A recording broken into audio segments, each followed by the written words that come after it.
Tapos yung magkano isang box ng rivets? 190. Ilang piraso yon? Mga 800 po yun. Ito, ilang piraso to? Ay, hindi ko alam na po. Okay. Sige, yun na lang. Episode 2 natin sa OverFender. Alam ko ipa-primer na ni Kuya. Sana maabutan natin. Tapos i-fix mo yung isang Kuya. I-review.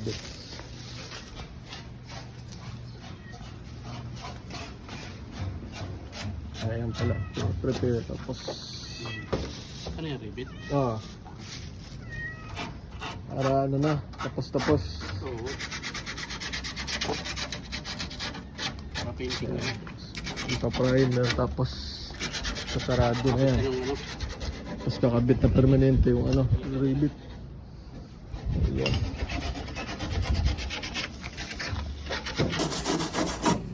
Yun, totoo na talaga to. Permanente na yung ano. Tapos pupondo na ni Kuya, Kuya Art. Ayan, beautification na ng S14 natin. Kasi yun ano mo? Ano to? Thinner. Ang Patay ng kalawa.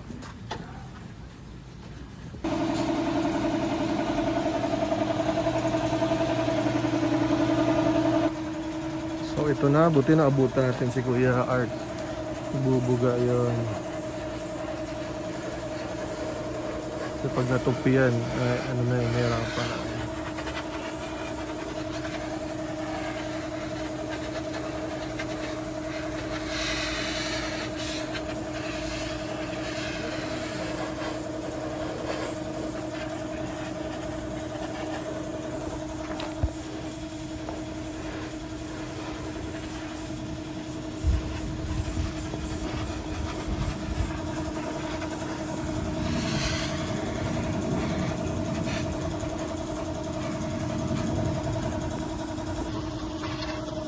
Abot na yung mga singit-singit dito, Kuya.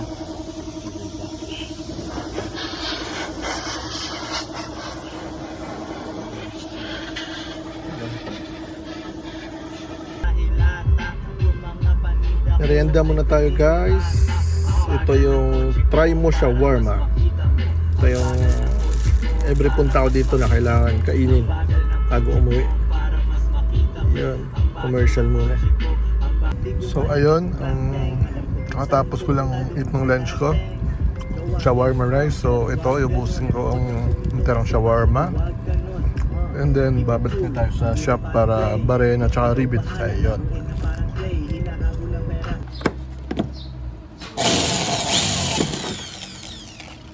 Yan, butas agad.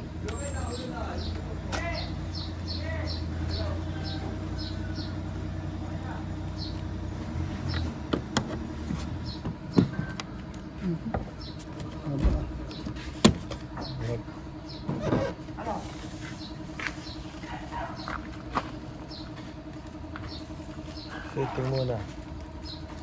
Ayun. Dapat.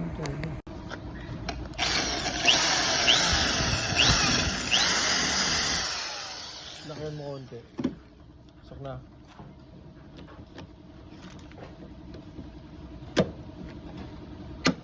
Yun no. Permanent na. Wala nang balikan sa stock.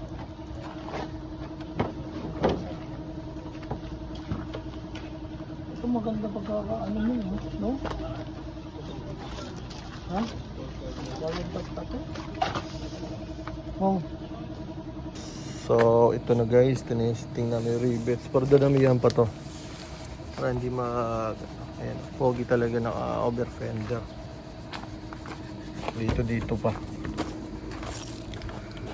Ayun. Nakalasin pa to kasi hinangin pa to bukas eh, mga butas.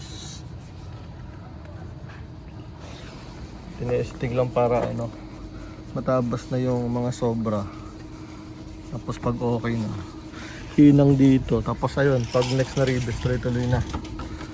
Tapos ayun, mamasil yan para hindi kita. So, ayan yung episode 2 natin ng OverFender installation. Dito ganun din.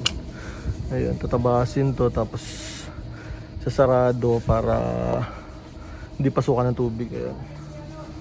So yun, kaka-excite naman. Ayan, sexy talaga, may ano, balakang, di ba? Yun. So yun, hanggang dito na lang. Hindi ko na siguro masubaybayan to kasi ano eh, lakad ako bukas. So yung yan naman kasi ano eh, expertise ng latero yan. Yung ito lang talaga gusto ko, nandito ako habang pinifit. So ito yung fitting niya. Yun, ang pogi talaga kasi layo na nilabas. So yun, thank you guys sa panood ng episode 2 natin. So guys, ayun, naset na yung fender. Hindi ko lang ako ng video sa kabila, pero naset na rin yung dulo-dulo lang importante. Pag yung iba dun to follow, pwede na yun. So yun, basta tatakpan pa kasi yun. Matagal ng proseso. Tapos may trabaho tayo bukas. Mag-hustle tayo bukas. Isang araw na na-spend ko sa kotse ngayon. So bukas babawiin natin. Yung Mayata pala for sale, 330. Ayan, pogi yan. So yun, salamat sa ano guys ha. Salamat sa panood ng walang kwentang vlog natin. Salamat sa suporta sa channel. Salamat sa mga nagla-like. 300 na tayo maya maya. Ayun, thank you.